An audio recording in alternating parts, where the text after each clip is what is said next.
How you doing, YouTube? Mark from Like-Minded Lunatics coming at you with your Friday night reaction video. And I am excited about today's song and video. This song and video has a very special place in my heart, but we'll talk about that in a second. Before I get to that, hey, have you subscribed to the channel yet? We're building this family one subscriber at a time, and I would argue that we have some of the best subscribers on YouTube. These aren't folks that are just clicking subscribe willy-nilly. These are folks that really share our passion for video games and music and TV dinners and all kinds of nerdy stuff. So if you haven't hit that subscribe button, let me encourage you to do so. Also, check out some of our other playlists. We got a lot of content on this channel, not just reaction videos. My writing partner Todd Wright does a segment we call Drink, Play, Swear. That's where Todd tries to tell you a story as he's drinking an adult beverage and playing an aggravating video game. You don't have to know anything about video games to make it fun. You can check that out right here.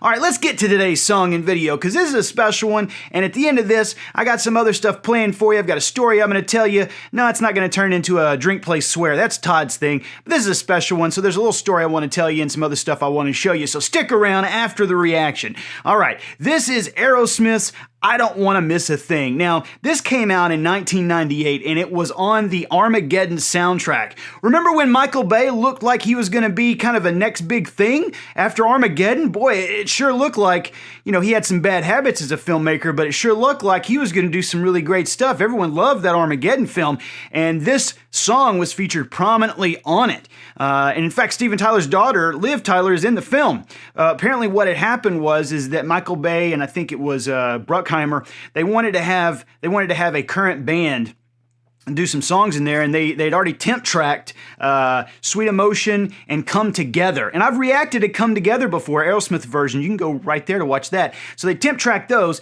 and they wanted to use this song, I Don't Want to Miss a Thing, because Michael Bay felt strongly that the film should have a love story because of Titanic.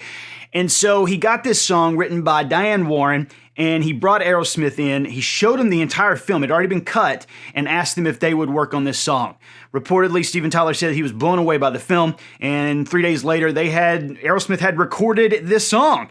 So it was featured prominently. That soundtrack is great, by the way. If you don't remember soundtracks, it was a great soundtrack. It had some of the audio clips from the film. It had the whole animal cracker stuff that Ben Affleck does in the film. So let's take a look at this. I'm going to bring up the frame here. Now, as you know, it's a tradition around here to have a beer with our Friday night reaction video, and I've got a special one. I'm going to go with Austin Beerworks' Cold Glory. Cold Glory. They put this out for July 4th, and I featured it on another episode. And the reason I'm going with this one today is because I feel like if I was trapped on an alien spacecraft, and the alien spacecraft the aliens were asking me to make lists of the most popular film at the end of the 20th century and that type of stuff, I would say if they asked me the quintessential American rock band at the end of the 20th century, I don't know if I would say Aerosmith number one, but Aerosmith is going to be in the top three, hands down, for me, to be quintessentially American rock and roll. So I'm going with Cold Glory. You don't have to have an adult beverage. I know some of us are not doing alcohol. Just get something in your system so we can cheers to the end of the week and hopefully the beginning of a great weekend. It's going to be a good one for me, I can tell you that. So cheers, folks. All right, so let's do this. This is 1998, Aerosmith, I Don't Want to Miss a Thing, from the Armageddon soundtrack. Let's do it.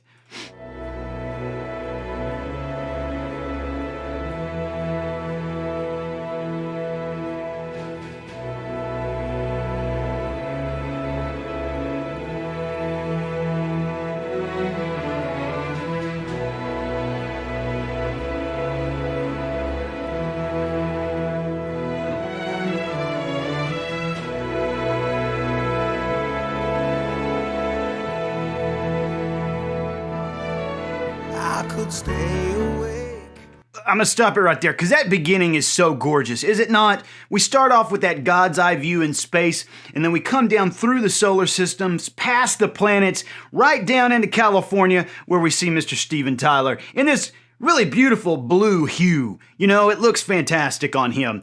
And what a great beginning. And it reminds me of Carl Sagan's Pale Blue Dot. Have you ever listened to that? It brings tears to my eyes every time I listen to Carl's reading of that, and that's what it reminds me of. You know what? I'll throw a link to that over here as well. Go check out Pale Blue Dot after you watch my video. Just to hear you breathing watch you smile while you are sleeping, while you're far away and dreaming. I could spend my life in this sweet surrender. I just love Steven Tyler's voice. He has got one of those voices that, number one, is so uniquely him. I think when you hear his voice, you immediately think that's Steven Tyler. There's no mistaking it for anyone else. But I've always loved how he can be melodic and then he can hit those high notes, like those pinched high notes. Listen to him here. In this sweet surrender. And he hits that at the end. Oh, it's gorgeous. I could stay lost in this moment forever. Every moment spent with you is a moment I treasure. Don't wanna close my eyes. You know, look, we're in NASA. We've got a NASA orchestra. The NASA Philharmonic. Is that what that is? The lyrics to this, look, I know they're kind of cheesy a little bit, but I think they're so beautiful. And, you know, the notion of just laying awake so you can watch the person you love sleep, it's so incredibly sweet, or creepy, depending on where you're at with that. But I feel like it's very, very sweet. Every moment spent with you is a moment I treasure. So sweet.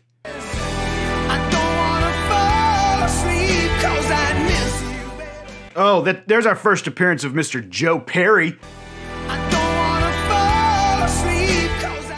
Mr. Joe Perry is the absolute best, you guys. He is so sexy. Look at that smoldering man back in 1998. My goodness. And 9 times out of 10, got his shirt unbuttoned. Just so you know, he's ready for action at a moment's notice. And I don't wanna miss a thing, 'cause even when I dream of you, That is so quintessentially Steven Tyler. 'cause even when I dream of you, And we hit that, and then he goes into that he's got a little bit of reverb on it. this dream would never do. I'd still miss you, baby. Oh, now we get our first look at Harry Stamper, the oil driller. How do you say that? Oil? Is it oil? That's how I say it. Oil or oil. And Miss Liv Tyler, she was filming another film concurrently at this time in Czechoslovakia, or in the Republic of Czechoslovakia, and she was flying back and forth to do this role. And I don't wanna miss a thing.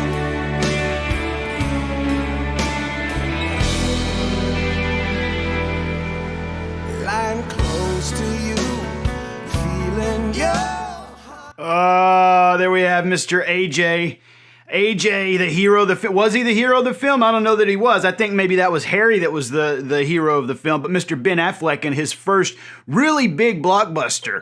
You know, he had been in, you know, he had done Kevin Smith's films, been in Mallrats, and I don't remember, he'd been in Chasing Amy, he'd been in, you know, he'd been in those films, and then he had done Good Will Hunting by this point, and won an Oscar for writing. And then he shows up in this. This is his first big blockbuster.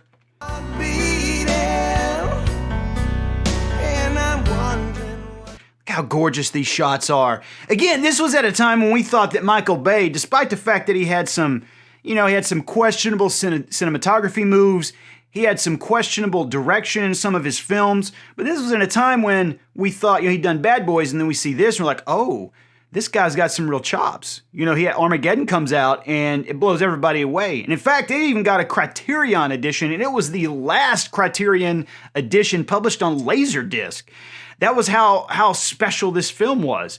And, you know, we thought, boy, this Michael Bay, he really matured as a director. Well, that went backwards, didn't it?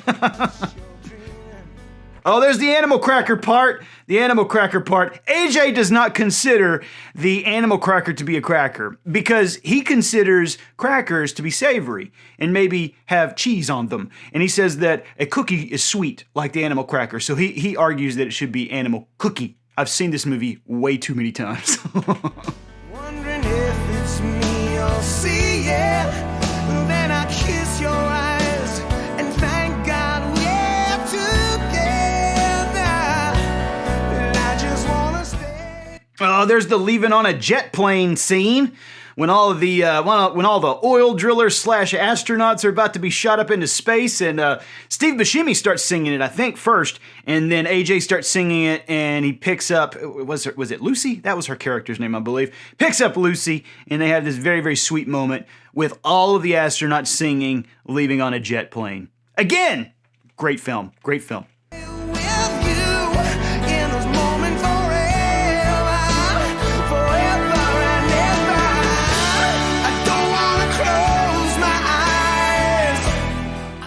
Oh my God, look at this video, you guys. It's gorgeous.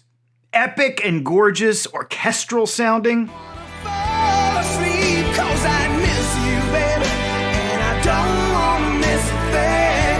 'Cause even when I dream of you, the sweetest dream will never do. I still miss you, baby. Oh boy, I love Steven Tyler. And full disclosure, folks, I have seen them, I think, 6 or 7 times in concert.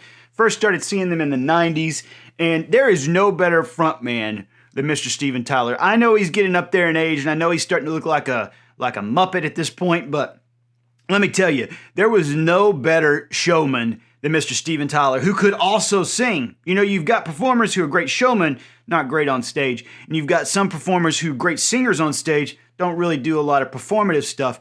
Steven's the best. Saw him at Reunion Arena one time, and they had like this stage that went out into the middle of the audience, and so Steven was back and forth on that stage, you know, dancing and stuff, and he's about midway through it, and he's doing his dances where he does his hands and all that kind of stuff. You've seen him, and he's doing it in here, where he's playing with his hands a lot. So he's doing that, and he's dancing, and this girl busts through security, and she gets up there, and instead of being freaked out, Steven dances with her, and he does his weird little dances, and then when he's done with it, he takes her, and he does a twirl like this. Oh, I hit my mic. He does a twirl like that, and he tosses her to security, who aggressively rip her off stage. It was the most cool move I think I've ever seen. He dances with her, done with that, and throws her to security. It was fantastic. The sweetest dream will never do. I still miss you, baby, and I don't wanna miss a thing. Good Lord, this is a jingoistic video, isn't it? I don't wanna miss one smile. I don't wanna miss one kiss. And there's their right stuff moment in the film. Look at that. Look at Mr. Ben Affleck. 2 funny pieces of trivia here. When they started filming, Steve Buscemi had planned to have dental work done. I mean, look at his teeth. His teeth are kind of crooked and stuff. And Michael Bay told him, no, man, please don't do that because you have $1 million smile that's immediately recognizable. Isn't that cool of him to do? Told Steve Buscemi, don't worry about what you, I mean, I know you're not comfortable with it, but it's $1 million smile, what he tells Buscemi. Here's the funnier part. Reportedly, not reportedly, this is 100% fact. When he saw audition stuff of Affleck, he says his teeth are too small. Have him replace his teeth. And so he forced Affleck to have $20,000 worth of dental surgery to get his teeth replaced because he thought they were too small. That's a Dennis Reynolds move right there. Her hair looks small. I just wanna be with you right Oh, it's Grace, not Lucy, it's Grace. That was her character's name. Look at that. Oh my God.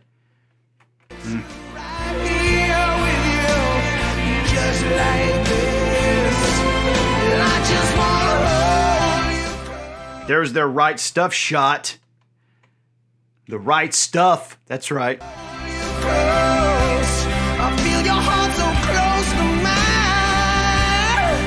and just stay here in this moment for all the rest of time.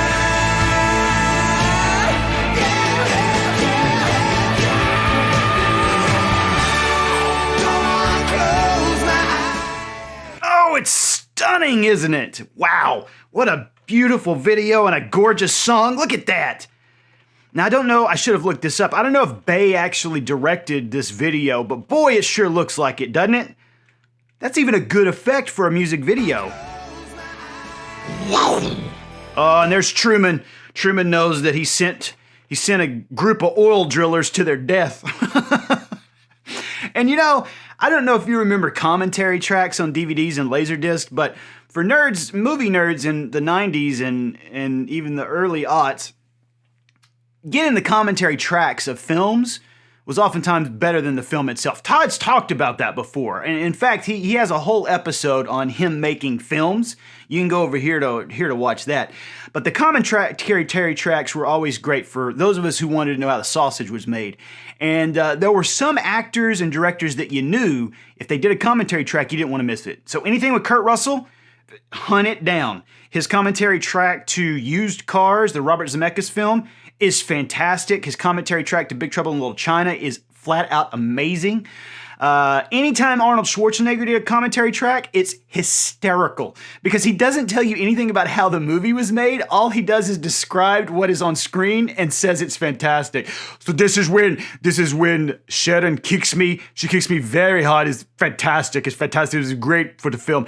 That's all he does is describe what's on film. But the other person that you always wanted to get was Affleck, because Affleck pulls no punches. In fact, his commentary track for this film is legendary because he shits all over this film. Just listen to this. I asked Michael why it was easier to train oil drillers to become astronauts than it was to train astronauts to become oil drillers, and he told me to shut the fuck up.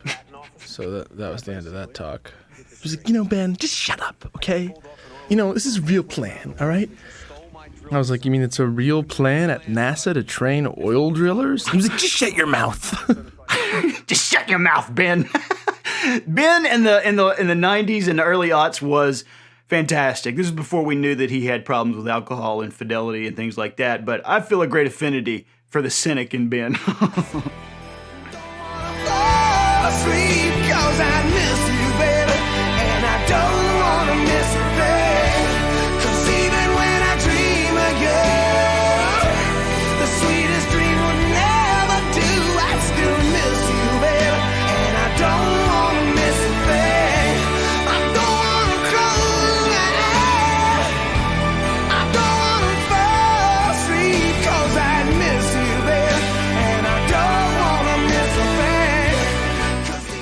That's when the asteroid's coming apart.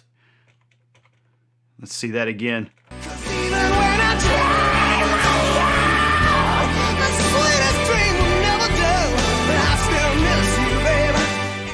Oh gosh. Again, Michael Bay, I will argue, I like this film. His newer stuff and even some of his earlier stuff I don't particularly care for. It feels like a lot of times he takes the camera and he installs it on a long tether, and then he gets a superhero to just swing it around. That's what it feels like to me. Because a lot of times you'll have a pan against a dolly, you'll have a zoom with a dolly. It makes me nauseous. But this film, it led us to believe that Michael Bay would do different things.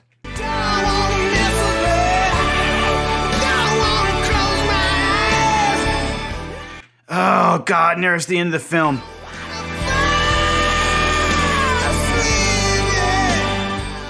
Oh, there's AJ. Oh, I'm going to start tearing up. The end of this film makes me cry every time.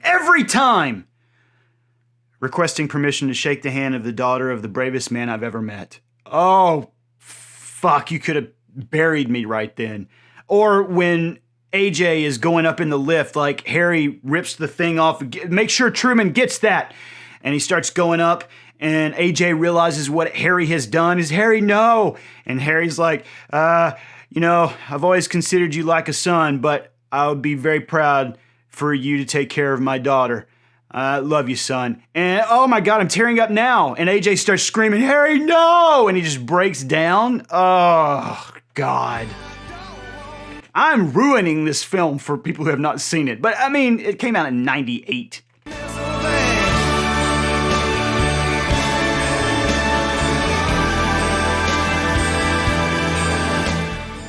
Oh, God, there it is. I'm going to start crying. That's when he's listening to Harry tell Grace goodbye on the screen. Gracie, I'm going to have to break that promise I made to you.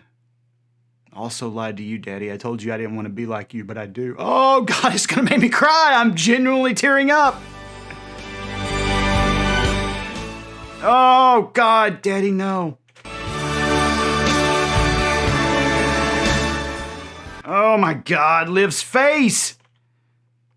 Fuck.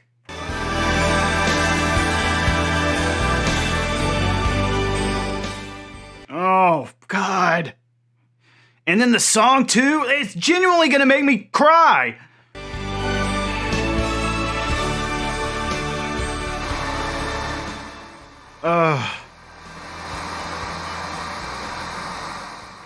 Oh my God. Is there any... Look at that shot. Hand on the screen. Daddy, no. Static. Fuck.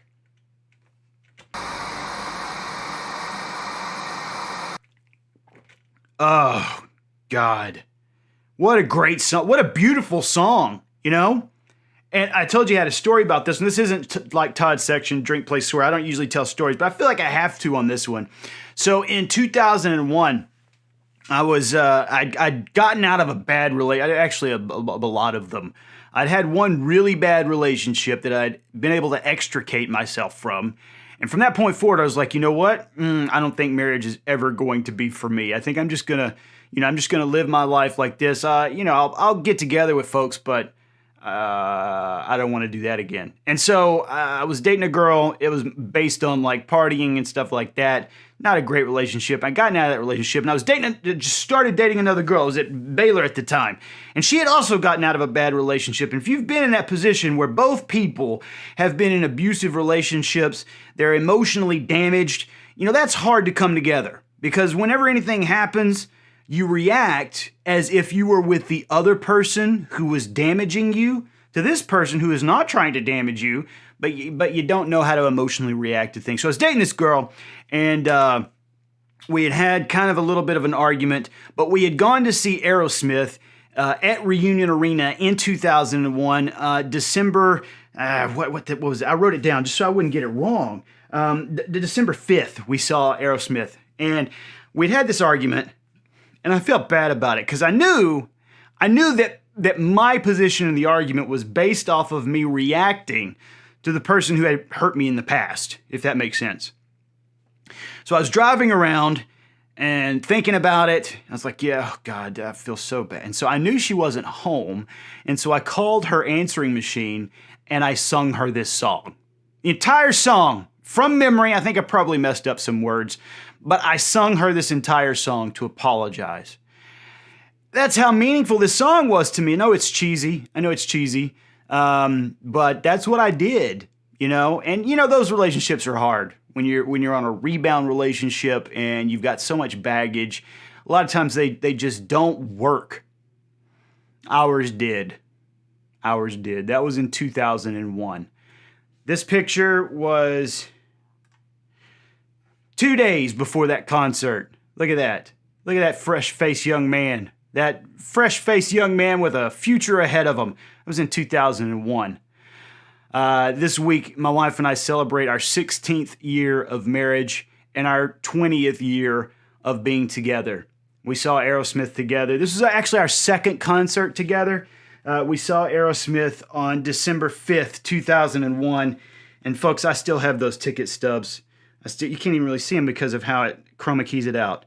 Oh, that's disappointing. Maybe I'll throw it up over here in post-production. But I have those 2 ticket stubs. That wasn't our first concert, by the way. Our first concert together was Fuel at the Heart of Texas Coliseum with Seven Dust. But this is the first one that we bought together. This was the first one we bought together. And still, just this song makes me think of that every single time that I hear it. 16 years of marriage, 20 years of being together, and I'm still just laying awake, watching her as she sleeps, treasuring every moment, Well, I hope you enjoyed this. Hope it was fun for you. I talked about this, about our relationship before. You can go right here to watch that when we did the Princess of the Universe by Queen. So, folks, hope you enjoyed this. If you did, give me a thumbs up. Make sure you leave some comments. Make sure they're nice. Otherwise, I'm going to put them in Michael Bay's rocket and blast them off to space. And just like Owen Wilson's character in Armageddon, I'm going to kill it unmercilessly.